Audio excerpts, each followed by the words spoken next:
காரியங்கள் மாறுதலாய் முடியும். சீட்டு மடியிலே போடப்படும், காரிய சித்தியோ கர்த்தரால் வரும்.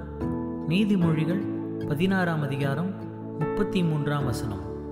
நீ யோசேப்பை குழியின் அனுபவத்தை வைத்து பார்க்காதே, சிறைச்சாலையின் அனுபவத்தை வைத்தும் பார்க்காதே. காரியங்களை நான் மாறுதலாய் முடிய பண்ணுகிறவர்.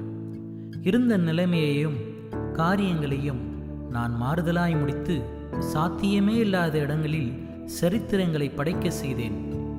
யோசேப்பை உயர்ந்த அடைக்கலத்திலே வைத்தேன். உன்னுடைய குழியைப் போன்ற தாழ்மையின் அனுபவத்தை வைத்து என் நிலைமை இப்படித்தான் முடியும் என்று முடிவு செய்யாதே. நான் உன்னுடைய காரியங்களையும் மாறுதலாய் முடிய பண்ணுவேன்.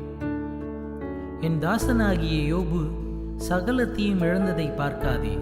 நான் காரியத்தை மாறுதலாய் முடிய பண்ணினேன். இழந்ததை மகிமையாய் 2 மடங்கு திரும்ப கொடுத்தேன். உன்னுடைய இன்றைய இழப்புகளையும் அவமானத்தையும் வைத்து உன் வாழ்க்கை முடிந்தது என்று தீர்மானித்து விடாதே. சீக்கிரத்தில் உன் காரியங்கள் மாறுதலாய் முடியும். நீ இழந்தவைகள் இரட்டிப்பாய் உன் வசம் திரும்பும். ஜெபம். பரிசுத்த பிதாவே, நீர் காரியங்களை மாறுதலாய் முடிய பண்ணுகிறதற்காய் உமக்கு நன்றி. இயேசுவின் நாமத்தில் ஜெபிக்கிறேன். ஆமென்.